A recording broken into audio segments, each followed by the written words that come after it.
بسم الله الرحمن الرحيم قل يا أيها الكافرون لا أعبد ما تعبدون ولا أنتم عابدون ما أعبد ولا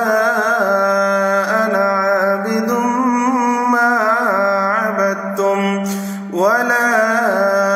أنتم عابدون ما